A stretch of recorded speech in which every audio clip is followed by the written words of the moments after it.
So బిర్యానీకి ఎప్పుడు కూడా అల్లం ఎల్లిగడ్డ అనేది ఫ్రెష్గా తీసుకోండి.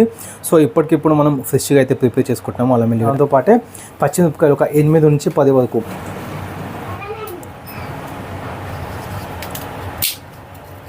సో దాల్చిన చెక్క, 4-5 ఇలాచీలు, లవంగాలు 4-5, సాజీరా ఒక స్పూన్ వరకు, పసుపు ఒక స్పూను లేదంటే 1.5 స్పూన్ వరకు,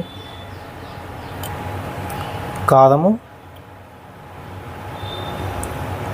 2 to 2.5 స్పూన్స్, ఉప్పు టేస్ట్కి తగ్గట్టుగా. సో తోక మీద వేయాలన్నమాట. కొంచెం మనకి ఆ ఎక్స్ట్రా ఫ్లేవర్ ఎన్హాన్స్ చేస్తుంది. వద్దు అనుకుంటే స్కిప్ చేసుకోవచ్చు, లేకపోతే కూడా స్కిప్ చేసుకోవచ్చు. ఉన్నాయి కాబట్టి నేను కూడా వేసుకుంటున్నాను. జస్ట్ ఒక 3-4 అట్లా సరిపోతుంది. సో బిర్యానీ ఆకు, సో పెరుగు జస్ట్ ఒక 1/2 కప్ అయితే సరిపోతుంది 1 kg. సో ఇదంతా కూడా మనం ఫస్ట్ మసాలా అయితే కలుపుకుందాము.